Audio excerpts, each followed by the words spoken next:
Hello everyone. आज हम पढ़ेंगे मात्रात्मक और गुणात्मक उपकरण यानी कि क्वांटिटेटिव एंड क्वालिटेटिव टूल्स। संसार में अनेक प्रकार की वस्तुएं, प्राणी एवं क्रियाएं हैं। इनकी विशेषताओं को मापने के लिए जिन उपकरणों का प्रयोग किया जाता है उन्हें मापन के उपकरण कहते हैं। मापन उपकरणों को सामान्यतः निम्नलिखित दो वर्गों में विभाजित किया जाता है। नंबर 1, मात्रात्मक उपकरण क्वांटिटेटिव टूल्स। किसी वस्तु, प्राणी अथवा क्रिया की विशेषताओं को निश्चित मात्रा इकाइयों के रूप में मापने को मात्रात्मक मापन कहते हैं। और इस मात्रात्मक मापन के लिए जिन उपकरणों का प्रयोग किया जाता है उन्हें मात्रात्मक उपकरण कहते हैं। जैसे छात्रों की लंबाई को नापने का उपकरण हाइट स्टैंड और उसके बाहर को नापने का उपकरण वेट मशीन। सेकंड नंबर है गुणात्मक उपकरण यानी कि क्वालिटेटिव टूल्स। किसी वस्तु, प्राणी अथवा क्रिया की विशेषताओं को गुणों के रूप में देखने, समझने और मापने को गुणात्मक मापन कहते हैं। और गुणात्मक मापन के लिए जिन उपकरणों का प्रयोग किया जाता है उन्हें गुणात्मक उपकरण कहते हैं। जैसे छात्रों की शैक्षिक उपलब्धियों को मापने का उपकरण उपलब्धि परीक्षण और उनकी बुद्धि को मापने का उपकरण परीक्षण। शिक्षा के क्षेत्र में उपयोग होने वाले मात्रात्मक और गुणात्मक उपकरण। मापन का क्षेत्र अति व्यापक है। इसकी परिधि में संसार की समस्त वस्तुएं, प्राणी और क्रियाएं आती हैं। इन सब की विशेषताओं को मापने के अलग अलग उपकरण हैं। उन सब उपकरणों की चर्चा एक स्थान पर करना संभव नहीं है। हमारा अध्ययन क्षेत्र शिक्षा है, इसलिए हम यहाँ केवल शिक्षा के क्षेत्र में प्रयोग किए जाने वाले मात्रात्मक और गुणात्मक उपकरणों का वर्णन करेंगे। शिक्षा के क्षेत्र में प्रयोग होने वाले मात्रात्मक उपकरण। शिक्षा के क्षेत्र में शिक्षक मुख्य रूप से छात्रों की संख्या, लंबाई और भार का मात्रात्मक मापन करते हैं। उनकी शेष विशेषताओं का मापन विशेषज्ञ करते हैं। जैसे दूरदृष्टि, निकट दृष्टि और श्रवण शक्ति का मापन डॉक्टरों द्वारा करना। उपयुक्त मात्रात्मक मापन के उपकरण हैं। नंबर 1, संख्या। शिक्षकों को प्राय छात्रों की संख्या जाननी होती है। इसके लिए वे संख्या इकाई का प्रयोग करते हैं। संख्या इकाई से छात्रों की संख्या अपने स्पष्ट एवं पूर्ण रूप में प्राप्त हो जाती है।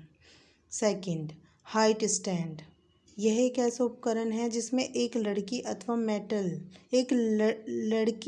मेटल बेस पर पीछे मीटर स्केल लगा होता है।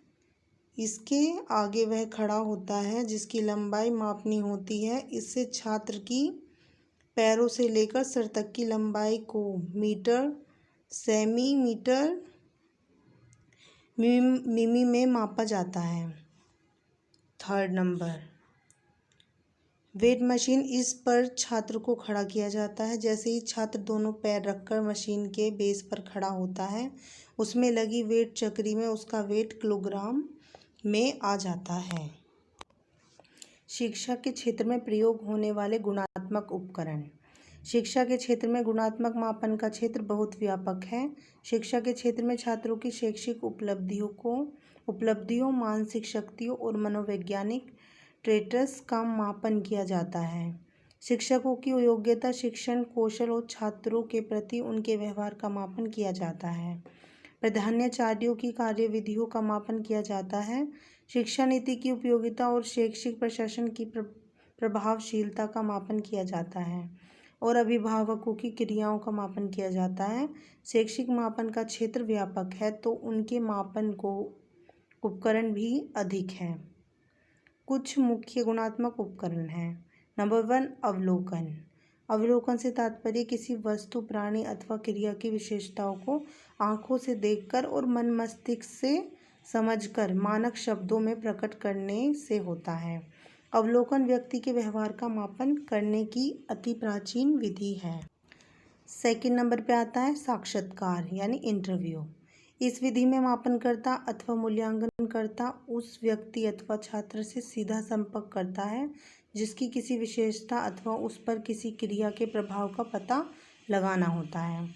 इसके बाद वह उससे तत्संबंधी प्रश्न पूछता है और उसके उत्तरों एवं क्रियाओं को देखता समझता है। यह विधि अवलोकन विधि से इस बात से में भिन्न है कि इसमें मापनकर्ता और विषय दोनों के बीच अंत क्रिया होती है। विषय मापनकर्ता की क्रियाओं के प्रति अनुक्रिया करता है, वैसे वह अनुक्रिया करने के लिए स्वतंत्र होता है, तभी तो यथा विशेषता अथवा प्रभाव का पता लगाया जा सकता है। 3rd नंबर, प्रश्नावली। प्रश्नावली सामान्यतः साक्षात्कार विधि का लिखित रूप है। साक्षात्कार में मापनकर्ता अथवा मूल्यांकनकर्ता व्यक्ति अथवा छात्र से मौखिक रूप से तत्संबंधी प्रश्न पूछता है। प्रश्नावली में वह लिखित रूप से तत्संबंधी प्रश्न पूछता है और व्यक्ति अथवा छात्र अपने उत्तरों को उसी प्रश्नावली पर लिखते हैं। 4th नंबर पे आता है श्रेणी मापनी, रेटिंग स्केल। इस विधि को निर्धारण मापनी है और कृत्रिम क्रम निर्धारण विधि भी कहते हैं। यह विधि प्रश्नावली की तरह की ही होती है। अंतर यह होता है कि इसमें समस्या विशेष से संबंधित अनेक कथन होते हैं। निर्धारक और अपनी दृष्टि से उन्हें श्रेणीबद्ध करना होता है, इसलिए इसे श्रेणी मापनी कहते हैं। यह श्रेणी मापनी कई प्रकार की होती है। नंबर 1 चेकलिस्ट, 2nd आंकिक मापनी, 3rd ग्राफिक मापनी, 4th क्रमिक मापनी, 5th बाध्य चयन मापनी। अब आते हैं 5th नंबर, छात्रों द्वारा निर्मित वस्तुएं। छात्रों के स्वयं के द्वारा बनाई हुई वस्तुओं से भी उनके कौशल और रुचियों का पता चलता है। उदाहरण के लिए किसी छात्र के द्वारा निर्मित छात्रों को देखकर केवल इतना ही पता नहीं लगता कि उसमें चित्र बनाने का कौशल किस कोटि का है, अपितु उनके प्रकार को देखने से उसकी रुचियों के बारे में भी जानकारी होती है। हम जानते हैं कि छोटे बच्चे प्राय पशु पक्षियों के, किशोर प्राय प्राकृतिक दृश्यों के और युवक युवतियां प्राय भिन्न लिंगियों के चित्र बनाते हैं। रुचियों का क्षेत्र तो बहुत व्यापक होता है। इन वस्तुओं को देखकर हम उस व्यापक क्षेत्र में बच्चों की रुचियों के क्षेत्र का सरलता से पता लगा लेते हैं।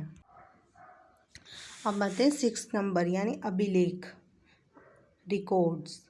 छात्रों के व्यवहार में होने वाले परिवर्तन की जानकारी के लिए अभिलेखों का भी सहारा लिया जाता है। विद्यालय बच्चों की प्रगति का यह अभिलेख कई रूपों में रखा जाता है। नंबर 1 छात्रों की डायरिया, 2nd घटनावृत्त, 3rd संचित अभिलेख पत्र। 7 प्रक्षेपीय तकनीक। प्रक्षेपण से तात्पर्य उस प्रक्रिया से है जो व्यक्ति किसी वस्तु अथवा क्रिया के प्रति अचेतन स्तर पर करता है। साफ जाहिर है कि इस तकनीक से व्यक्ति के अचेतन पक्ष का मापन किया जाता है। यह विधि व्यक्तित्व मापन में विशेष रूप से प्रयोग की जाती है। 8th परीक्षण। परीक्षण से तात्पर्य किसी छात्र अथवा छात्रों के समूह की मानसिक क्षमताओं, शैक्षिक उपलब्धियों एवं शैक्षिक कठिनाइयों का पता लगाने की मौखिक अथवा लिखित प्रश्नावलियों एवं उपकरणों से है। शिक्षा के क्षेत्र में प्रयोग होने वाले मुख्य परीक्षण हैं उपलब्धि परीक्षण, अभिक्षमता परीक्षण, बुद्धि परीक्षण और व्यक्तित्व परीक्षण। इन सब की चर्चा तत्संबंधी अध्यायों में सविस्तार की गई है।